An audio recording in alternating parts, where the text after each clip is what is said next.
com muita alegria que damos início ao nosso programa Saúde. Aquele programa que eu tenho certeza que muitas pessoas esperam ansiosamente, né, toda semana, para chegar à quarta, né, à noite, ou para chegar à quinta, na hora do almoço, para poder assistir e aprender realmente como viver melhor.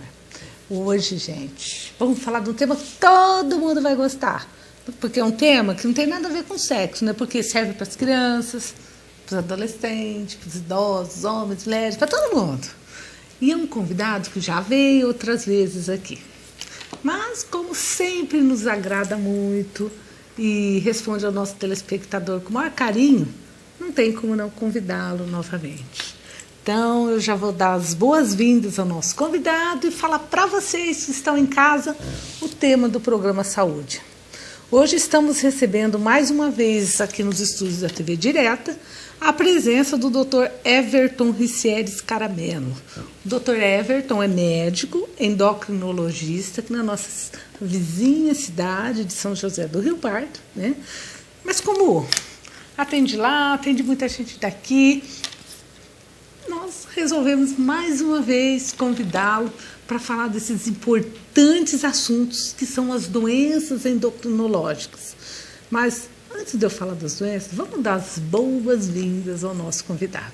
Doutor, mais uma vez, de coração, muito obrigado por ter parado o consultório mais cedo, por ter saído lá de São José do Rio Pardo e estar com a gente aqui hoje. Boa noite, Eliana. Boa noite aos telespectadores. É um prazer imenso para mim estar aqui. Toda vez que você me convida, eu fico muito feliz. Obrigado mais uma vez pelo convite. Mas tenha certeza que o prazer é nosso, viu? Muito obrigado. Gente, então o que o endócrino trata? Ele trata obesidade, que eu tenho certeza, assim, que é uma grande parcela do consultório do doutor. Às vezes a pessoa está acima do peso, fala, meu Deus, como fazer para emagrecer? Vou procurar um médico. Que médico que a gente procura? Um endócrino. Quantos diabéticos, né, que às vezes precisa de um médico especializado? É um endócrino. E problemas de tireoide, problemas assim, de crescimento e tantas outras coisas mais. Por que eu estou falando isso? Porque você que está em casa nos assistindo e tiver alguma dúvida a respeito desses remédios de emagrecer, de obesidade, diabetes, essas insulinas, né, que hoje a gente vê que cada dia está aparecendo umas insulinas mais novas, esses problemas de tireoide, hoje é o dia, vamos ligar, participar e, como sempre, aprender, né? O nosso telefone 19-3656-4147. E o nosso e-mail, saudetvd@hotmail.com, está à disposição de vocês. Às vezes está em casa e fala, ué, mas será que é o Dr. Everton de São José? É ele mesmo que está aqui com a gente hoje. Doutor, eu falei assim, umas coisas assim que eu acho que o endócrino trata mais, né? Obesidade, diabetes, tireoide. O que mais assim que vai muito no endócrino? Na realidade, Helena, o endócrino ele trata de todos os transtornos glandulares, né? Então a gente tem crescimento, emagrecimento, paratireoide, tireoide, nós temos diabetes, quer dizer, uma infinidade de problemas na hipófise também, que é uma glândula localizada no cérebro, responsável por uma infinidade de produção de hormônios. Então é uma gama muito grande. Eu brinco, eu falo que nós somos uma máquina e sem o combustível a gente não anda. E o endócrino trata exatamente do hormônio, que é o combustível do nosso corpo. Na hora que como você está puxando assim para o endócrino, eu sempre brinco assim, ó, que a neurologia, a gente é como se fosse um computador, né? E o cérebro é a CPU. Né? A CPU.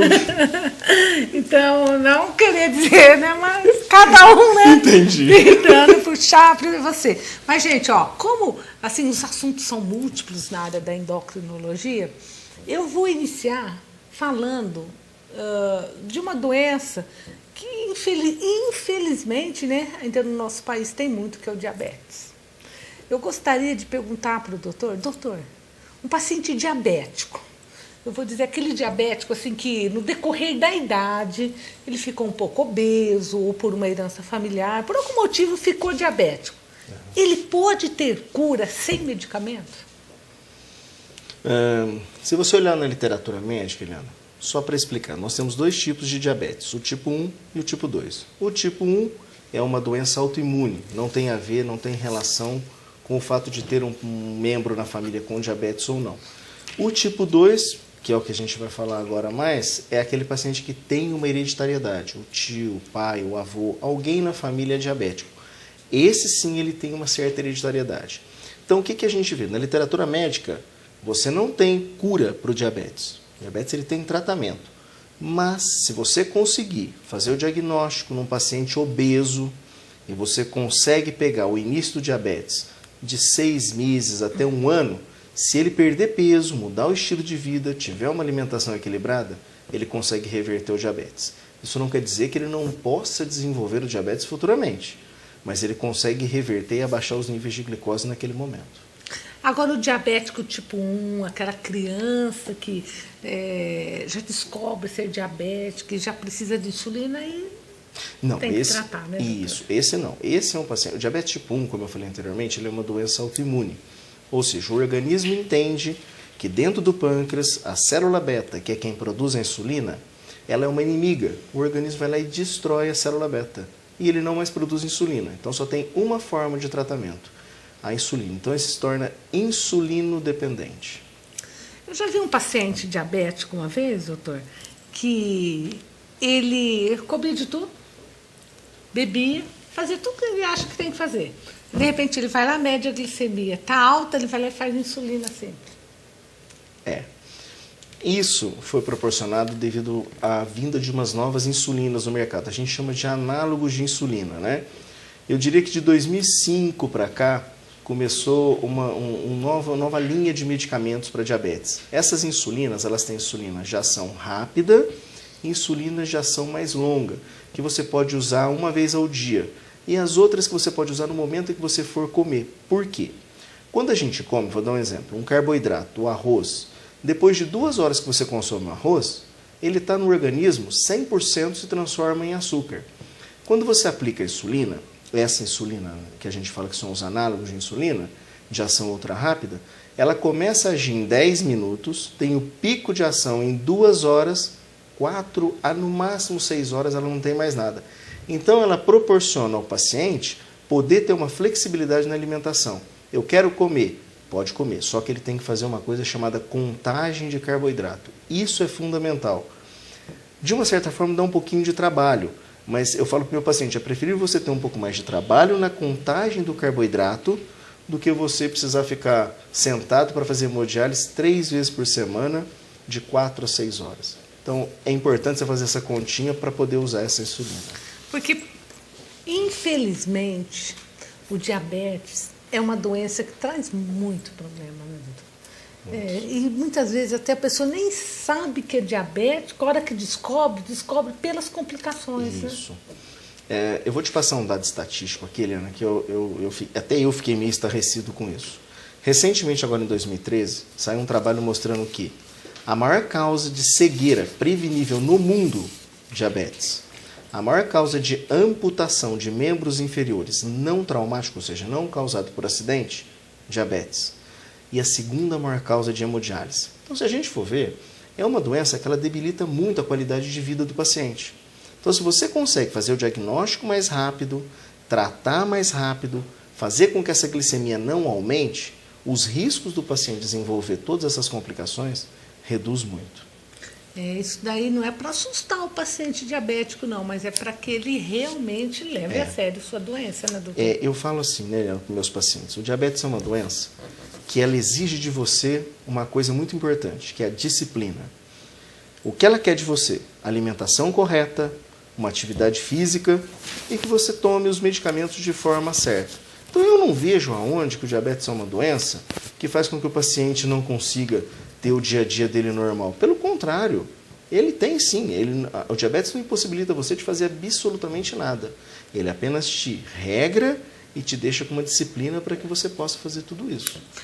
Gente, já estão chegando muitas perguntas de tireoide, de diabetes, de emagrecimento. Então, eu vou parar de conversar e vamos atender os nossos telespectadores, doutor. Então, vamos lá. Vamos abrir hoje o nosso programa com a Fabiana. Fabiana, muito obrigada por ter ligado, por ter participado. Um abraço para você, tá? Ela diz o seguinte, doutor, que ela tem insuficiência de insulina, né? E toma glifage, 500 miligramas no almoço e no jantar. Ela gostaria de saber se isso dificulta o emagrecimento. Fabiana, né? Fabiana, boa noite. Obrigado pela pergunta e obrigado por você estar assistindo a gente. Primeiro, só para explicar sobre a insulina. A insulina é um hormônio secretado pelo pâncreas, tá? Que tem a função de pegar o açúcar da corrente sanguínea e levar para dentro das nossas células. Quando você produz insulina em excesso, a gente fala que o paciente tem uma hiperinsulinemia. Aí a gente tem dois problemas. A hiperinsulinemia faz com que o paciente possa ganhar peso. Por quê? A insulina é um hormônio anabólico. Então, em excesso, ela faz o paciente desenvolver, sim, o ganho de peso. E o outro problema é que o nosso pâncreas, a célula beta, ela tem uma produção limitada de grânulos de insulina. Ou seja, a gente produz uma quantidade X. Se você utiliza ela em excesso, chega uma hora que a exaustão, ou seja, acaba a produção da insulina e o paciente começa a desenvolver o diabetes. O que você falou sobre o glifage é porque o glifage ele faz o quê? Ele melhora a entrada do açúcar dentro da célula. O fígado é um órgão que ele armazena o açúcar no nosso corpo. Quando você come, depois de 2 horas, o organismo aproveita e o que ele não aproveita, o tecido muscular, que é o nosso músculo, o tecido gorduroso e o fígado armazenam esse açúcar. Por isso que você fica às vezes 12, 14 horas sem comer e não morre, porque esses órgãos eles liberam na corrente sanguínea esse açúcar. Então o que o glifage faz? Ele consegue modular a produção da insulina, consequentemente diminui o peso. Alguns pacientes utilizam o glifage para controle da insulina. E como efeito colateral, há uma perca de peso. Isso é real. Só que essa perca de peso, normalmente, ela acontece depois de 1,5 grama a 2 gramas. Eu vi que você toma 500 no almoço, 500 no jantar, é isso? Isso. Quer dizer, tem um efeito? Tem. Mas para perca de peso, a gente consegue ver que realmente é acima de 1,5 grama a no máximo de 2 gramas. Mas deve ter efeitos colaterais como diarreia, essas coisas, não dá, doutor? O maior efeito colateral da metformina, que seria o glifage, é os efeitos gastrointestinais. Seria diarreia, boca com gosto metálico, um pouco de náusea. Aí emagrece mesmo. Tem jeito, Poderia, né? também tem esse efeito, né? Mas o efeito é mais por baixar a insulina. Certo. Ó, o Mané Garrucha é nosso telespectador assíduo, viu? Ele se manja já de... E ele mandou um abraço, né? Parabeniza o tema de hoje, que ele acha muito importante para todo mundo que está assistindo. Obrigado, viu, Mané? A Celina, doutor, ligou e ela diz, ó, o pâncreas dela, ela já fez uns exames, diz que produz muita insulina. Gostaria que o senhor falasse um pouquinho sobre isso. E ela tem também hipotireoidismo. Joia. Celina, boa noite, Mané, muito obrigado, viu? Celina, é o seguinte, como eu disse anteriormente, você produz insulina em excesso, né? E a insulina é um hormônio anabólico. Então, com o tempo, você pode vir a desenvolver realmente esse diabetes. Insulina em excesso tem algumas manifestações clínicas. Por exemplo, se você olhar no pescoço, nas dobras do paciente, você vai ver que quando ele produz insulina em excesso, ele tem uma mancha escura. Isso chama-se acantose nígrica. Só para você saber, tá? Mas, enfim, é uma mancha preta que parece um cascão mesmo. Na realidade, não é cascão, não é sujeira. Isso é um excesso da insulina que se manifesta sobre a pele. Em relação ao hipotireoidismo, hipotireoidismo é uma doença autoimune, né? O teu organismo entende que a tireoide é uma inimiga. Ele vai lá e destrói a tireoide. Você vai me perguntar, por que isso acontece? Ninguém sabe a causa das doenças autoimunes. O que a gente sabe é que pode existir um fator emocional relacionado. E hipotireoidismo é uma doença para o resto da vida. Isso é importante o paciente saber, Eliana, porque muitas vezes o médico às vezes passa um remédio, toma 3 meses e para e volta e faz o exame para ver se melhorou. Tratado, diagnosticado o hipotireoidismo, você nunca mais para de tomar. Só aproveitando, quais são os sintomas do hipotireoidismo, que eu acho interessante o paciente saber. A tireoide é uma glândula localizada na base do pescoço. Muita gente acha, dá licença, que fica aqui, ó. Não. Ela fica na base do pescoço, bem aqui, ó. Mostra um pouquinho, ó. Mostra direitinho o Nivaldo para o pessoal. Aonde que fica a tireoide? Olha lá. Então, aqui, ó, nessa região aqui do pescoço, ó. Quando a gente palpa aqui, ó, ela tá aqui, ó, tá? Então muita gente acha que é aqui em cima, sente um aperto. Não, é aqui embaixo. Ó. Certo. Isso. E ela é responsável pela produção de um hormônio. Né? Esse hormônio é a levotiroxina. Todos os nossos órgãos, o rim, o baço, o fígado, tudo o que você imaginar tem lugar para agir esse hormônio.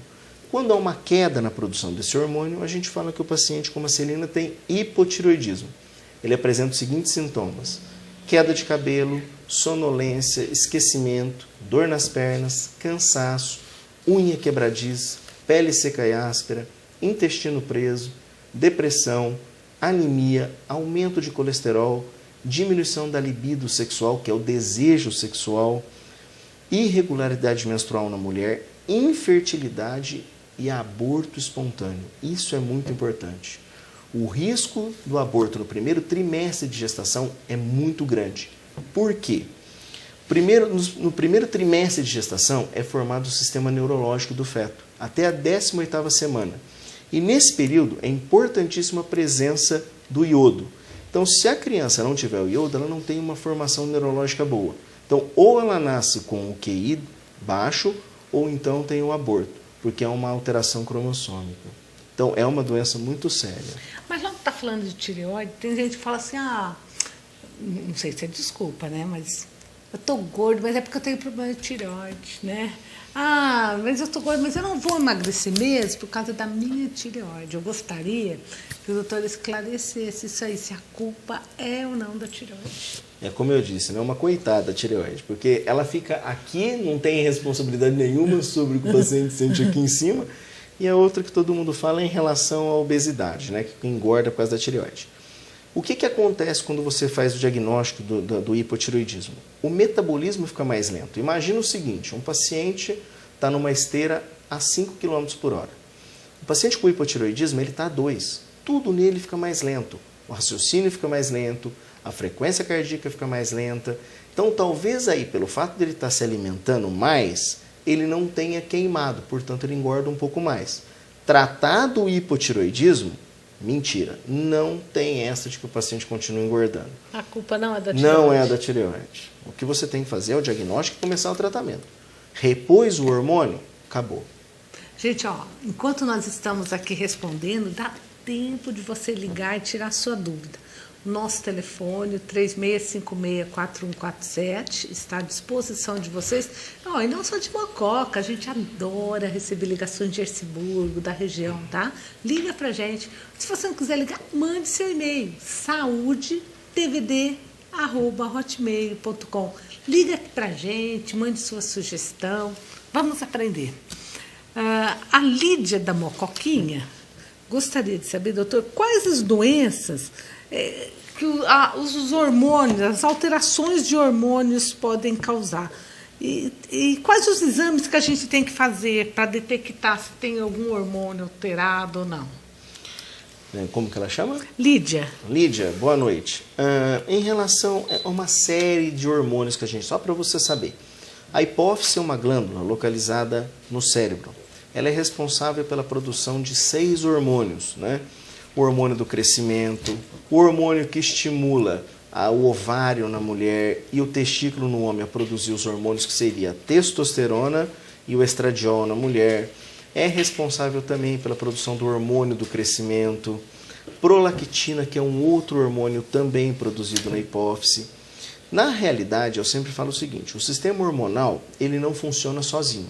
Nós temos aí o hipotálamo, que é localizado acima da hipófise, que comanda a hipófise, e a hipófise que comanda as outras glândulas. Então eu falo que a hipófise é a rainha, como toda rainha existe um rei, que é o hipotálamo. Então o hipotálamo comanda a hipófise comanda todas as outras glândulas. Existe uma doença que você pode ter um acometimento de todos esses hormônios da hipófise, e você tem que repor esse hormônio para o paciente. Mas a maioria dos mais frequentes é hipotireoidismo, tá? A menopausa na mulher, que é a deficiência na produção do estradiol pelo ovário. E também nós temos no homem a andropausa, que muita gente não sabe, mas é também a deficiência na produção do hormônio. Mas o homem não procura ajuda igual a mulher, né? Não. Eu falo o seguinte, Eliana, o homem só procura a mulher quando ele olha para ela e acha que ele é um poste. Ou seja, ele não consegue ter mais desejo nela. Até então ele não procura. Ele está nervoso, ele está apático, ele está cansado, ele está sonolento. Isso tudo faz parte do meu dia a dia. Eu estou cansado, eu trabalho muito, eu estou estressado. Na realidade, a deficiência do hormônio, ela leva o paciente a ter rarefação de pelos, que seria diminuição dos pelos do corpo, ganho de gordura abdominal, ou seja, ganho de peso, sonolência, muito cansaço, tudo isso relacionado à deficiência do hormônio masculino. Só que até então, o homem acha que isso tudo faz parte do dia a dia dele. Estou cansado, estou estressado. E na realidade não é. É a deficiência do hormônio já. Isso quando ele não acha assim que a culpa é da mulher, né? Tem esse detalhe também. Que tem esse... Sim. Fala, é que a minha mulher não é mais bonita, a minha mulher não é mais... Nem vê que o problema infelizmente é isso aí. Esquece de se olhar no espelho um pouquinho, né? Não é que a gente quer ser feminista, não, mas infelizmente acontece muito disso, né? Ó, um telespectador que não se identificou, então nosso amigo anônimo, diz o seguinte: primeiro que está adorando o programa e adora o doutor, adora quando o doutor vem no programa Saúde. Tenho diabético. Tomo uma vez ao dia insulina. Peso 100 quilos e meço 1,60. Vou fazer a cirurgia bariátrica, doutor. Gostaria que o senhor falasse um pouco sobre isso para mim, a sua opinião a respeito disso. Da cirurgia bariátrica? Isso. Bom, ele não deixou o nome dele não. Aí, né? Bom, em relação à cirurgia bariátrica, a gente fala que existe uma indicação clínica para você fazer a cirurgia. Não é todo mundo que faz. Quando o paciente tem o índice de massa corporal, que é o peso dividido pela altura ao quadrado, esse índice de massa corporal ele tem que dar acima de 35, tá? E abaixo de 40, ou seja, 35 até 39,9. Ele é considerado obesidade grau 2. E se ele tiver alguma comorbidade, o que seria isso? Hipertensão, como você, diabetes, colesterol, já é uma indicação de você fazer a cirurgia. E os pacientes que têm índice de massa corporal acima de 40, que é a obesidade mórbida, que pelo que eu vi, acho que você se enquadra nesse IMC de obesidade mórbida, esse é a indicação cirúrgica, tá? Não é que eu acho errado a cirurgia, mas eu vejo que emagrecer não é tanto problema. Eu imagino que você já passou por um monte de processo de emagrecimento. O difícil é você manter esse peso, né? Emagrecer você até consegue, mas com o tempo você volta a ganhar. Então, o difícil é você manter o peso. E a cirurgia bariátrica, ela consegue de uma forma, não digo mais fácil, mas de uma forma mais didática, você consegue emagrecer, entendeu? E manter por um tempo. Mas, se você não mudar o teu estilo de vida, não adianta. Eu tenho vários pacientes que operaram depois de 4, 5, 8 anos, voltaram a engordar de novo. Por quê? Porque não mudaram o estilo de vida. Eu falo que o problema da obesidade, Eliana, não é aqui. O problema da obesidade é no olho. A gente come pelo olho, não é verdade? Então a gente acaba comendo muitas vezes sem necessidade. Então se você começa a ter aí eu falo que é importante ter esse cuidado. Você começa a ter compulsão, ansiedade, está comendo muito, procura uma ajuda, porque é ali que começa. Você ganha 2 quilos, 4, 8, 10, isso mexe com a autoestima, começa a te dar colesterol, triglicérides. Você vai ver que depois que você operar, você vai reduzir, talvez até nem utilize mais a insulina. Você vê o tanto que a obesidade faz mal, né? Eu falo também que a obesidade às vezes não é nem tanto o olho, é a cabeça, né?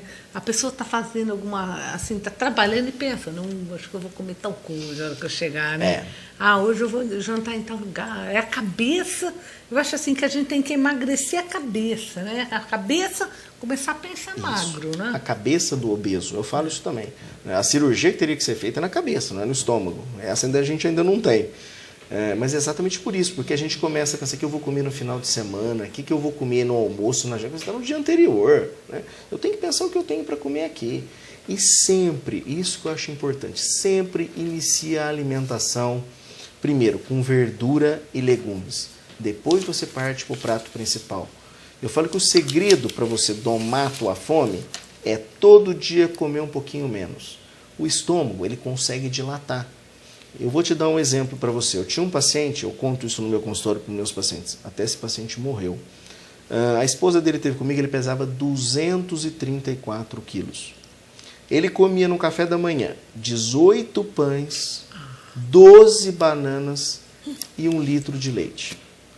E eu perguntei para ela, eu falei assim, ele me contou, eu perguntei para ela, ela falou assim, doutor, é verdade. E ele ainda come o pão que sobra do miolo que eu e meus filhos comemos.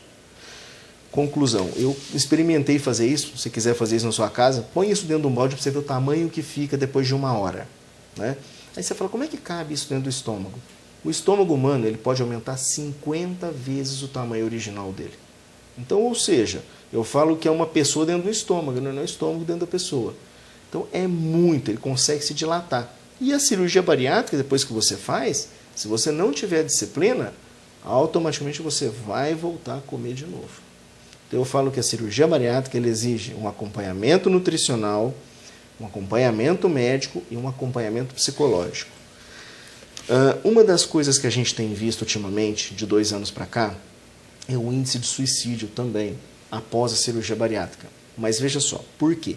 Porque o paciente, quando ele faz a cirurgia bariátrica, ele começa a emagrecer, ele foge do acompanhamento médico, ele foge do acompanhamento psicológico. E com o tempo, ele volta a ganhar peso de novo. E isso começa a frustrar demais ele. E aí ele começa a partir ou para o álcool, para a droga e muitas vezes para o suicídio. Então o que eu falo para os pacientes? Não sou contra a cirurgia não, mas eu acho que é importante você ter um acompanhamento. Isso é fundamental no pós-cirurgia.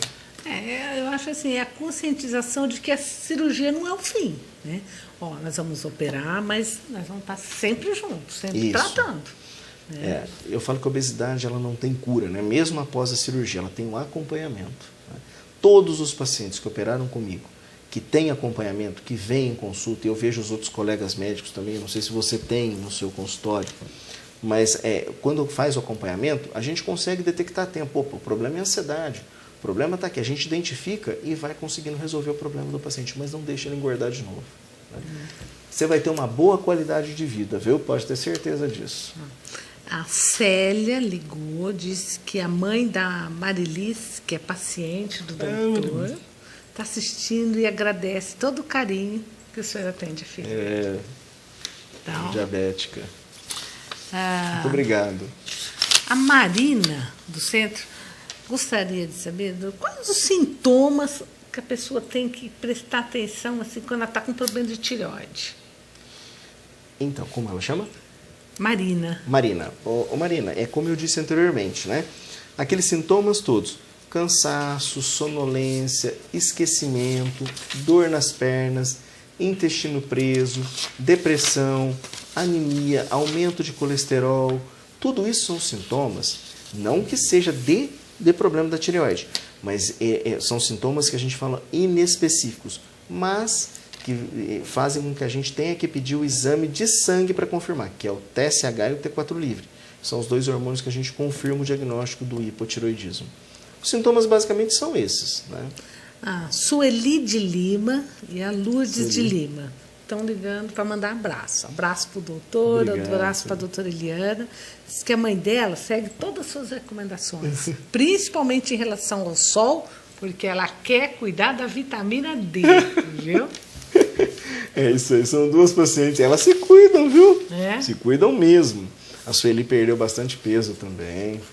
E o solzinho é importante, né, muito, para absorção da vitamina D. Porque senão não tem jeito também, né? O Rafael de Oliveira diz que tem muita dor pelo corpo. Dor na virilha, dor nas pernas. Essas dores podem ser sintoma de diabetes? Pode. Pode sim. É interessante, a gente talvez não tenha falado no início, mas quais são os sintomas do diabetes, né? Quando o paciente tem um diabetes muito alto, digo acima de 250, 300, ele começa a apresentar os sintomas que a gente fala que é muita sede, muito xixi, boca seca, dor nas pernas, dor no corpo, um sono, irritabilidade, pode ter coceira no pênis ou na vagina, perca de peso e visão embaçada. Claro, você pegar isolado uma dor nas pernas, eu não posso dizer para você que é problema do diabetes, mas que o ideal seria você fazer um exame, tá, de glicemia para ver se tem ou não. Mas é um dos sintomas da diabetes. Tem que ficar esperto, né? Sim. A Fabiana ligou para a gente também. Ó, vocês que estão em casa ainda dá tempo? Ó, liga para a gente, que nós ainda temos um certo tempinho, né? E quem sabe ainda dá para responder a sua dúvida. O 36564147 ou no e-mail saudetvd@hotmail.com. Mas vamos lá, a pergunta da Fabiana. Ela tem insuficiência de insulina também.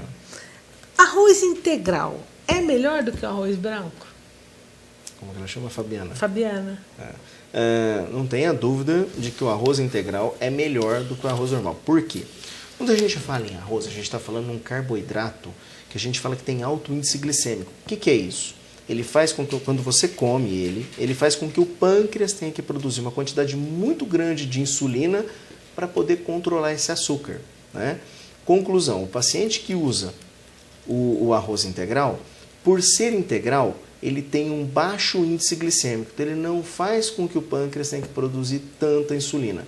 Traduzindo, ele preserva mais o teu pâncreas. Tudo que for integral, arroz integral, macarrão integral, ele é melhor porque ele tem fibra e as fibras, elas aumentam a peristalse, que é o movimento do intestino e, portanto, diminui a absorção do carboidrato. Se você pegar um intestino humano e esticar, ele tem 8 metros de comprimento. Coisa assim, imagina 8 metros de área sendo absorvida. Enquanto mais você tiver a peristalse, mais movimento para eliminar, menos absorção você tem. Portanto, melhora o controle do diabetes. É tão importante, a gente fala da alimentação, né? Então, eu gostaria que você falasse um pouquinho da alimentação para o diabético. Porque muita gente que é diabético fala, eu não como doce, mas eu posso comer fruta. E não é assim também, né? Esse é o grande engano, né? Todo mundo acha que o problema do diabetes é o açúcar. Pelo contrário, eu falo que o diabético ele pode comer e deve comer o açúcar, né? É a quantidade que faz a diferença. A fruta, todas as frutas, ela tem o açúcar da fruta. Esse açúcar, quando entra em contato com o nosso organismo, faz com que você tenha que produzir insulina também. Então, o diabético ele tem que ter ciência de que a quantidade de fruta que ele pode comer é limitado. Por exemplo, uma manga, vou dar um exemplo. Você pega uma manga daquelas palmas que são grandes, você não vai comer uma inteira. Você pode comer manga o dia todo. Uma fatia de manhã, uma fatia à tarde, uma fatia à noite. Não tem problema nenhum. O que você não pode é comer uma manga inteira de uma vez. Porque a quantidade de açúcar que vai ter no teu organismo, o teu pâncreas não vai conseguir abaixar. E aí você vai ficar com essa glicose alta e vai ter problema. E em relação aos alimentos também. Você pega o arroz, a maioria dos carboidratos, arroz, mandioca, batata, polenta, pão, macarrão, pizza. Tudo isso, depois de 2 horas, ele vira açúcar. Uma das coisas, Helena, que o pessoal tem muita dúvida é assim, mas eu posso ir num churrasco? A carne, ela não aumenta o diabetes. O que aumenta o diabetes é o carboidrato. Tanto é que eu falei no início, é uma alteração no metabolismo dos carboidratos. A carne, ela não altera o diabetes. Ela altera outras coisas, como o colesterol, mas ela não altera o diabetes. Mas por trás da carne vem o pãozinho junto com a carne, vem a cervejinha junto com a carne. Não é que são todos isso. Aí sobe o diabetes. Você tocou no ponto da bebida alcoólica. Na bebida alcoólica, muita gente fala assim para mim, mas a cerveja eu posso tomar então sem álcool? O problema não é o álcool, o problema é a cevada, o lúpulo, que tem uma quantidade muito grande, né, de carboidrato que faz subir o açúcar também. O álcool, ele na realidade, ele piora um pouco, né, mas ele não é o fator principal. O problema ali é a bebida alcoólica, ela é extremamente energética. Então, né? quer dizer, para o diabético, tanto faz ser com álcool ou sem álcool. Eu ainda vou te contar outra. Se você for ver a quantidade de carboidrato, as cervejas com álcool ela tem menos carboidrato. E outra coisa, o álcool ele baixa a glicemia, né, doutor? Na realidade é o seguinte, como eu disse anteriormente, o tecido gorduroso, o tecido muscular e o fígado, eles armazenam açúcar. E quando a gente tem uma queda do açúcar, esses órgãos liberam esse açúcar na corrente sanguínea. O que acontece? O álcool ele vai no fígado e faz com que o fígado fique, teoricamente, lerdo. Então, no momento onde você precisa ter uma produção de açúcar, você não consegue ter. Isso chama-se neoglicogênese. O teu fígado não consegue secretar a glicose suficiente. Então, você numa hipoglicemia, isso é muito grave.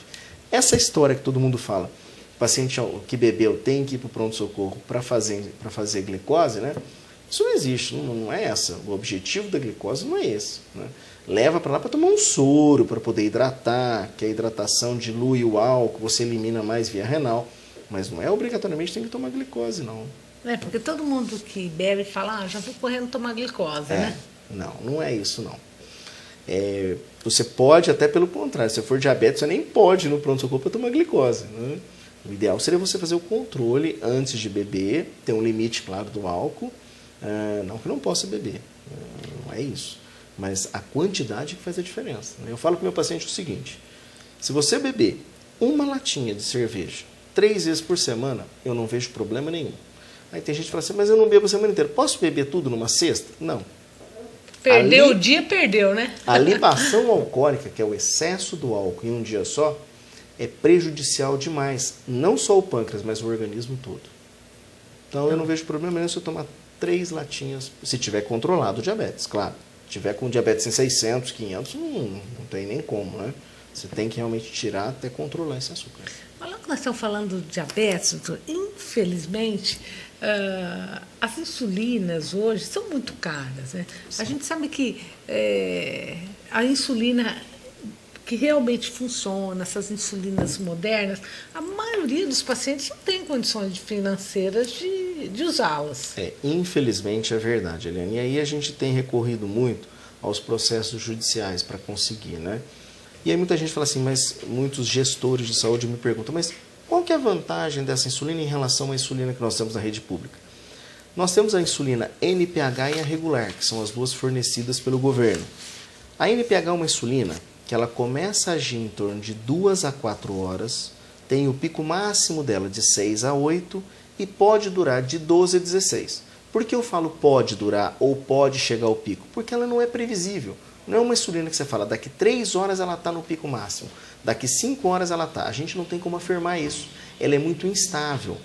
A regular é uma insulina que a gente usa de ação mais rápida. Ela começa a agir em torno de 30 minutos, tem o pico de ação em 2 a 4 horas, dura de 5 até umas 6 a 7 horas. E é a mesma coisa que eu falei, ela é imprevisível, você não sabe qual horário que ela vai subir ou qual horário que ela vai estar baixa.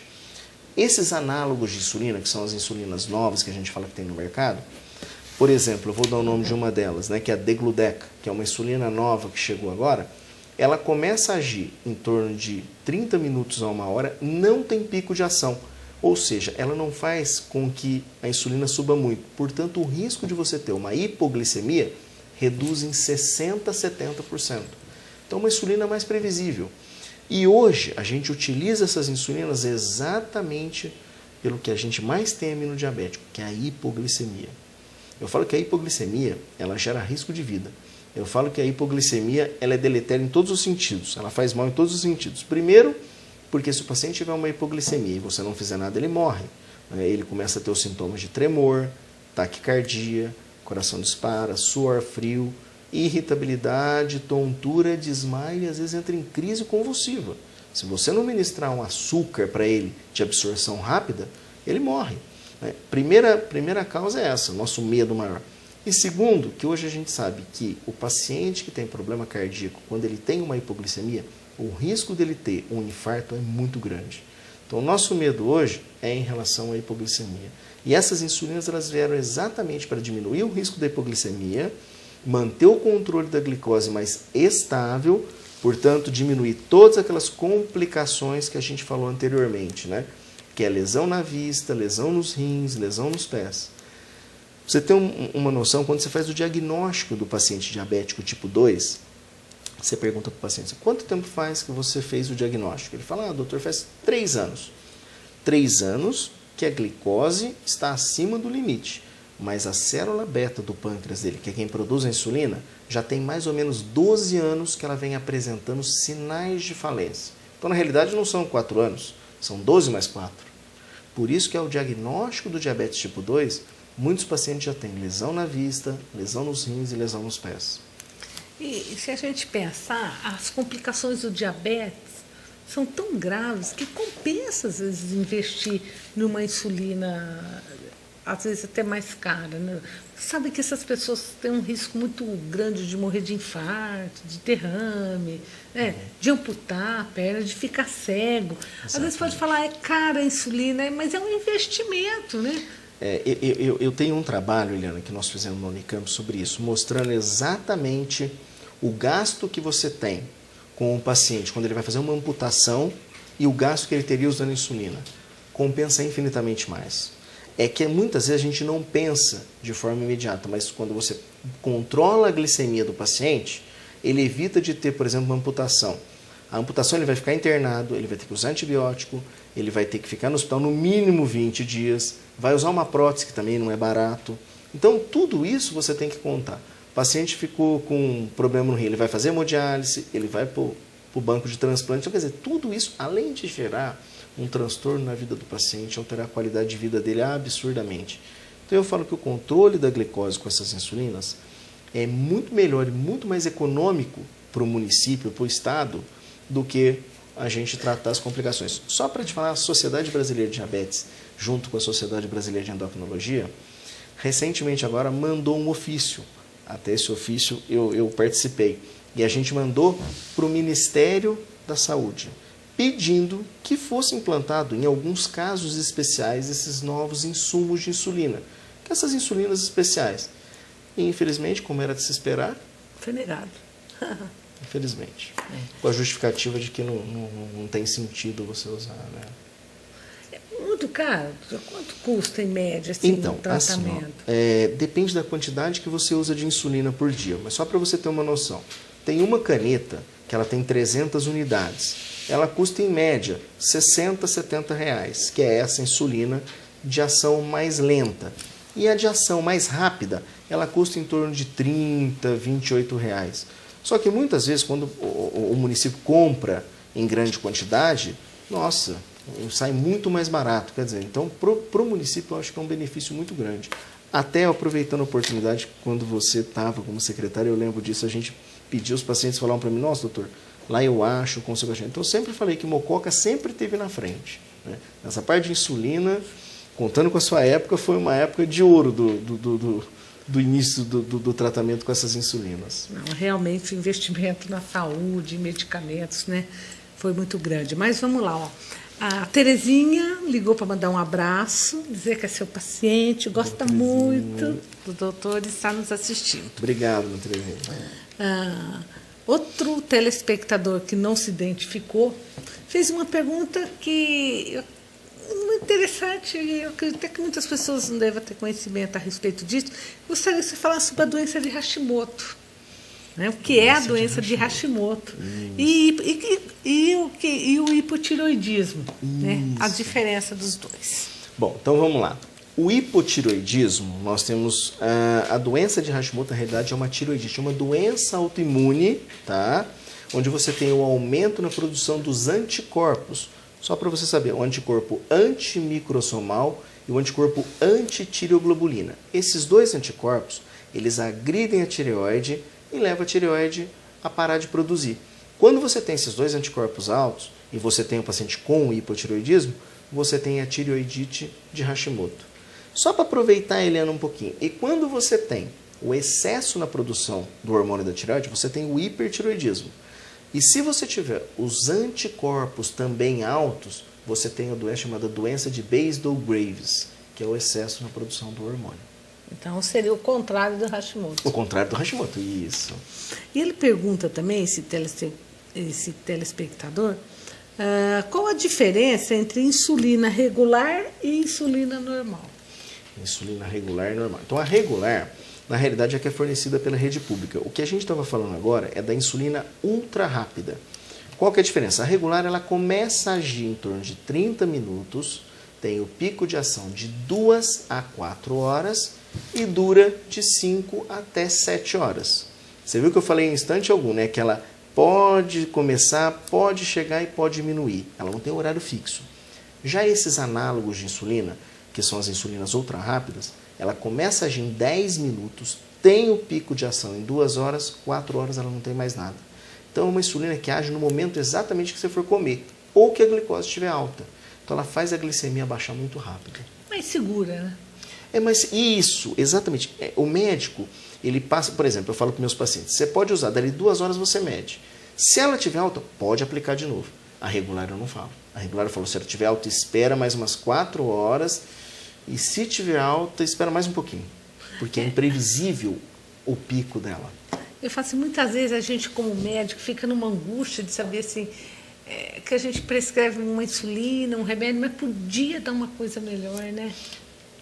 Eu brigo muito, eu me confronto muito com isso, Eliana, na rede pública, né? Porque a gente pega um paciente do consultório e esse paciente a gente tem um acesso melhor. E quando você prescreve para ele, você vê um resultado. E muitas vezes você pega um paciente que não tem essa condição e a gente fica numa situação muito difícil, porque você vê que não consegue ter um resultado bom. Ou então você tem que privar ele de muita coisa. Ele chega uma hora que ele fala, doutor, não posso comer nada, né? Então, assim, de uma certa forma, essas insulinas que tem na rede pública, a NPH irregular, você tem que controlar a quantidade da insulina pela quantidade de comida que o paciente ingere.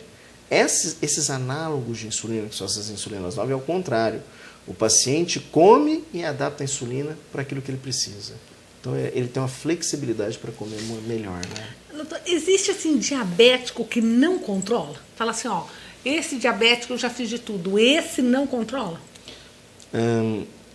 No meu consultório não, Eliana. No meu consultório não. Pode ser difícil, mas impossível não, né? Nem no meu consultório eu não tenho isso não. Porque eu explico para ele, eu falo para ele, é uma questão de você entender. Se você não se ama, pelo menos se cuide, porque as pessoas que amam você vão sofrer e você vai dar trabalho para elas. Então, se cuide, para que elas não sofram, né? Se você não tem amor a você, tenha por elas, né? A dona Odete, da Casa Marques, ligou para mandar um abraço dentro do programa, está ótimo, muito esclarecedor. Um abraço, dona Odete, tudo de bom aí. Mais uma vez, obrigado pela participação. A Clariciana ligou para cumprimentar a doutora Eliana por sempre trazer médicos tão bons no programa. Ó, modesta parte, meus convidados são muito especiais mesmo. Ela é diabética, tem 76 anos, a glicemia dela está sempre em torno de 120. Precisa tomar insulina? Não, 120 não. Existem alguns critérios para você usar insulina, né? Normalmente, quando o paciente tem que usar insulina, é quando ele já esgotou todos os recursos de medicamento e a glicemia mantém-se alta. E uma coisa importante, a hemoglobina glicada. O que é hemoglobina glicada? É um exame que faz uma média do açúcar nos últimos 90 dias. Quer dizer, você pega os últimos 90 dias, faz uma média. O ideal é que ela esteja no máximo de 6, tolerável até 7. Na sua idade, hoje, a Sociedade Brasileira de Diabetes preconiza que o paciente pode ter a hemoglobina glicada até 7,5, dependendo das condições, se tiver hipertensão, colesterol, até 8 a gente considera como normal, em algumas situações. A gente fala que esse exame, né, a hemoglobina glicada, é aquela dedo duro, né? Não adianta o paciente falar assim, ó, ele fazer regime só nos últimos dias para ir para o médico vai lá, pede esse exame, ele pega uns 90 dias, né? Porque ele chega no consultório com uma glicemia de 80, você faz às vezes a ponta de dedo lá no consultório, aí você olha a hemoglobina está em 12, significa que a média do açúcar está mais de 300. Então não tem lógica, né? Significa que no dia anterior não comeu nada, né? Para vir no médico. Ó, a Nilda diz que se ela demora para comer, ela sente tremedeira. Mas basta ela comer carboidratos, principalmente o arroz, ela melhora. Gostaria que o senhor falasse sobre isso. O que acontece? Muitos pacientes produzem insulina em excesso, como eu disse anteriormente. O que a insulina faz? Ela pega o açúcar da corrente sanguínea e leva para dentro dos nossos tecidos, das nossas células, faz o crescimento celular. Se você produz insulina em excesso e fica muito tempo sem comer, essa insulina começa a cair no nossa corrente sanguínea. O cérebro é o primeiro a sentir. Pra você ter uma noção, o cérebro consome 50% do açúcar do nosso corpo. Os outros 50% é dividido por todos os nossos órgãos. Aí eu tenho que concordar com você, é um CPU mesmo. É a CPU, né? 50% do açúcar do corpo vai para o cérebro. Quando começa a cair na corrente sanguínea, ele é o primeiro a sentir. Então a gente começa a ter tremor, taquicardia, suor frio, irritabilidade. O que você tem que fazer? Não deixar acontecer isso. Então vamos dar um exemplo. Se você fica 3 horas sem comer e está sentindo, passa a comer de 2 em 2 horas. Você comentou sobre o arroz. O arroz é um carboidrato, né? Então o que seria o ideal? Você diminuir um pouco o consumo do carboidrato, tá? Passar a comer de forma mais regular de 2 ou de 3 em 3 horas, tá? E produtos que não tenham alto índice glicêmico. que é o que eu falei anteriormente. É porque muitas vezes a pessoa fala assim, mas eu não entendo. Eu tenho hipoglicemia e o doutor, ao invés de mandar eu comer mais carboidrato, ele fala para eu cortar o açúcar. É um dilema. É porque, na realidade, você vai reeducar o pâncreas. Ele produz insulina errado, né? Então, você tem que reeducá-lo. Para reeducá-lo, você tem que controlar a alimentação. Procurar diminuir alguns alimentos. Vou te dar um exemplo. Se você pega um copo de um refrigerante, que não seja diet, refrigerante normal, a quantidade de açúcar que ele tem é absurda. A hora que ele cai no teu estômago e vai para a corrente sanguínea, automaticamente tem um sensor lá no pâncreas que avisa que a glicose subiu. Ele tem que produzir uma quantidade absurda de insulina. E nessa produção, ele produz muitas vezes em excesso. Um dia, 2 dias, não. Mas você começa a fazer isso de forma rotineira, ele entende que ele tem que produzir muito.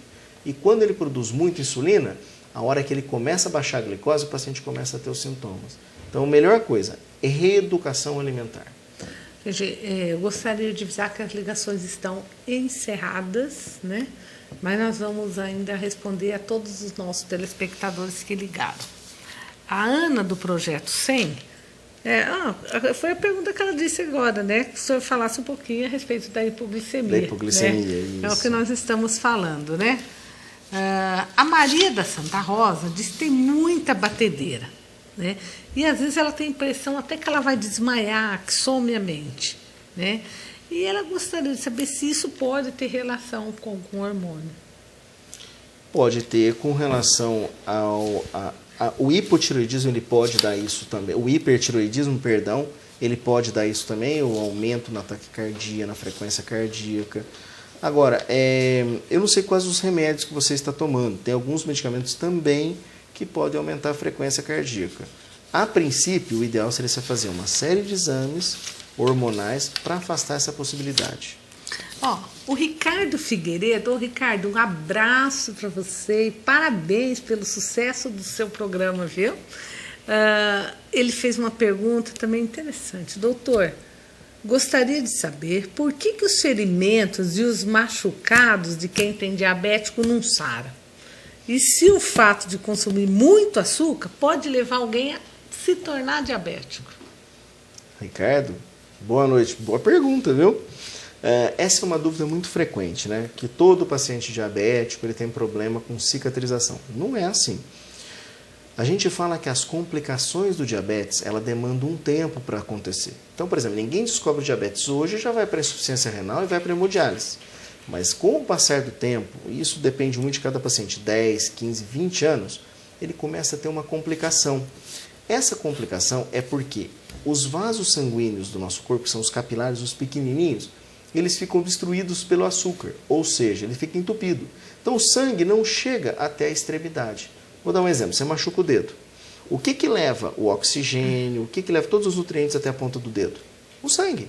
Então se você não tem um fluxo sanguíneo ali, automaticamente você não vai ter uma cicatrização. Esse ferimento ele vai ficar infectado, com certeza ele vai ter que ser amputado, porque é uma questão de tempo, porque o antibiótico não vai conseguir agir ali. Isso se o paciente tiver de longa data com diabetes. Mas pacientes recém-diagnosticados dificilmente têm algum problema desse sentido. Tá? E a outra pergunta dele... Quem gosta de comer muito doce, pode virar diabético? Todo mundo fala isso. Não. Eu respondo isso muito bem, eu vou te dizer por quê. Aí todo mundo vai falar, você pode comer doce à vontade? Também não. O doce, ele acaba levando você a uma produção excessiva de insulina. É o que a gente falou anteriormente. São alimentos de alto índice glicêmico. Então ele faz o pâncreas produzir muito. Se você come exageradamente, ele vai fazer com o tempo que você produz essa insulina. Mas a obesidade também faz isso. Então, automaticamente, o que eu falo para o meu paciente? O açúcar, ele é calórico. Portanto, ele faz o paciente engordar. O paciente engordando, ele se torna diabético. Uma coisa leva a outra, então.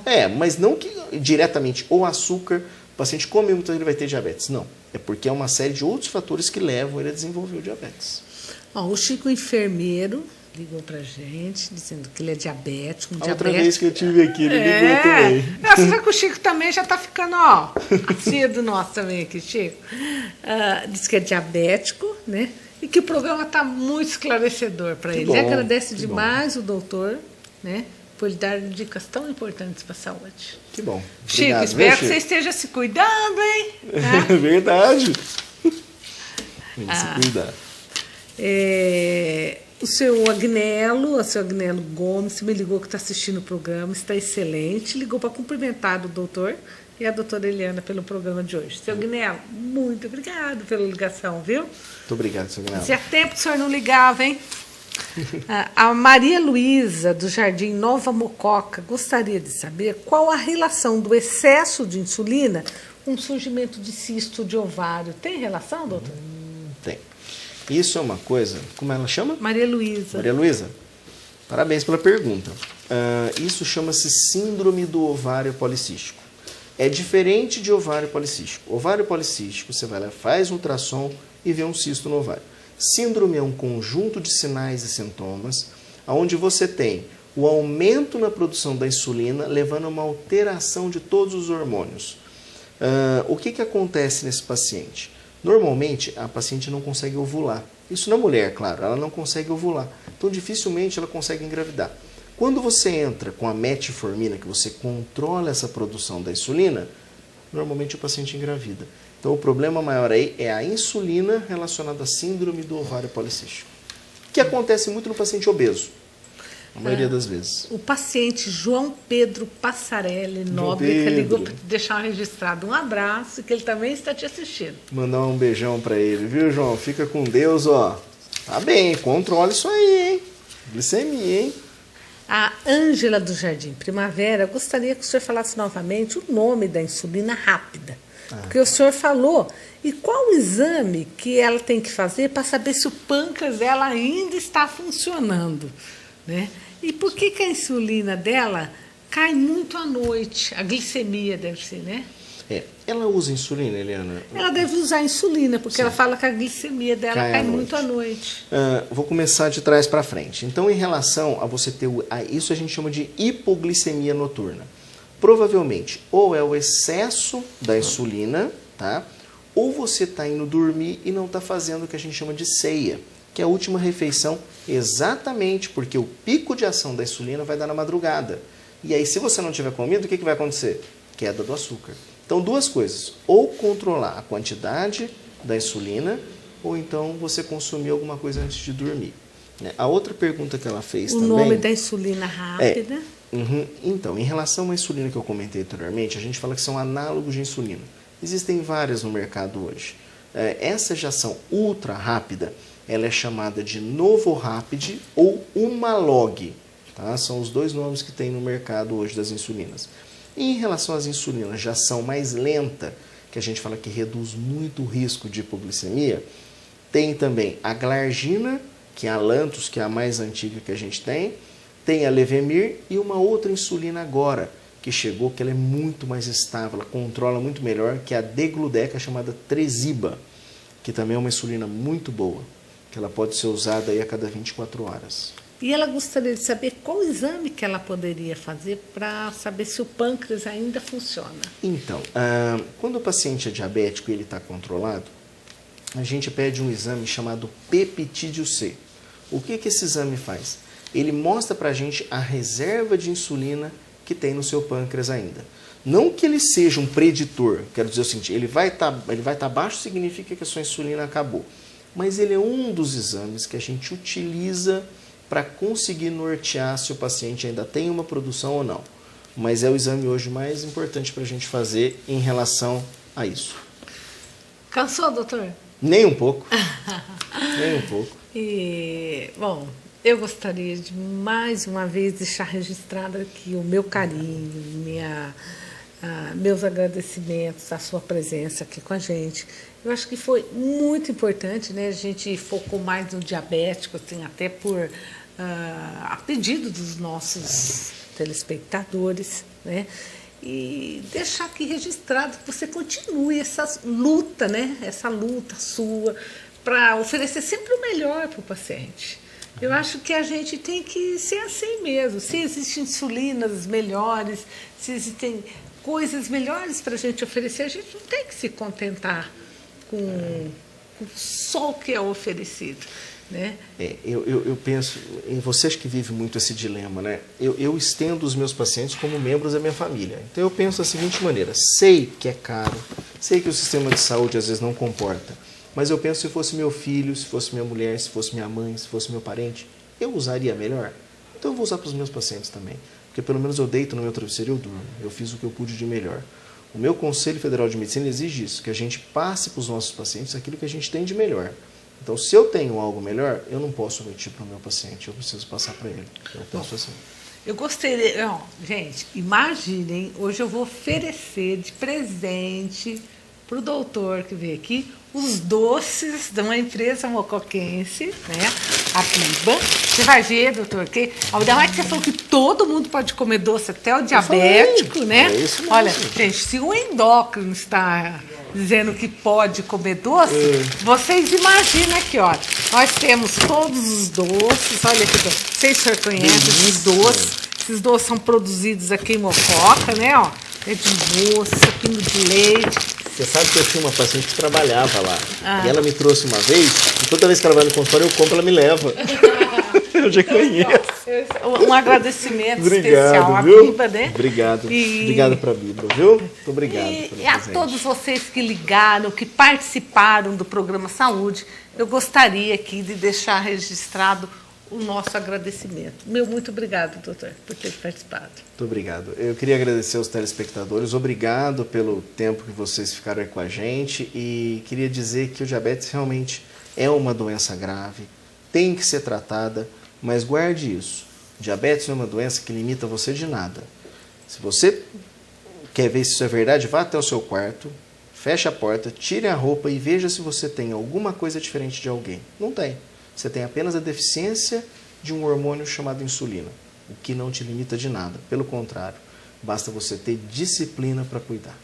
Doutor, tem uma telespectadora nossa que chegou, a pergunta chegou um pouquinho, mas assim, em respeito ao carinho, atenção por ter ligado, a gente não vai deixar você de fora não, Maria. A Maria Mazeu aqui do centro diz que ela é diabética e quando o diabetes cai 50, 70, ela vê umas bolas amarelas. E agora, quando está alta, ela não sente nada. Por que isso acontece? Um grande abraço, doutor. Maria, né? É. Maria, um grande abraço para você. Obrigado pela pergunta. Como eu disse anteriormente, o que acontece? Quando a glicose cai, o cérebro é o primeiro a sentir. Então, a hipoglicemia faz com que o paciente tenha tremor, taquicardia, suor frio, irritabilidade, tontura. Muitas vezes isso chama-se escotomas, que o paciente começa a ver uns pontinhos e pode vir o desmaio e a crise convulsiva. Quando o paciente tem a glicemia muito alta, ele acaba se adaptando. O sistema nervoso, ele se adapta à glicose alta, mesmo sabendo que ela faz mal. Então, quanto mais alta ela vai ficando, mais o organismo se adapta. Então, muitos pacientes falam assim, eu prefiro ficar com ela alta do que baixa. Não, é preciso não ficar com nenhuma, nem com a baixa e nem com a alta. Porque a alta vai te trazer problema futuro e a baixa vai te trazer problema naquele momento. Então, evitar a hipoglicemia, comer de forma correta, usar os medicamentos no horário certo e evitar que ela fique alta também, porque as complicações vão vir futuramente. Então, gente, a todos vocês, muito obrigado mesmo, doutor. Espero que volte muitas e muitas e muitas obrigado vezes pelo aqui convite. com a gente. Volto mesmo, é um imenso prazer para mim. Fala Então, que Mococa é minha segunda cidade. Que bom, a gente fica muito feliz em ouvir isso. E a todos vocês que ligaram, participaram, a quem tentou ligar, não conseguiu, minhas desculpas. Fiquem com Deus, aquele abraço e até semana que vem, se Deus quiser.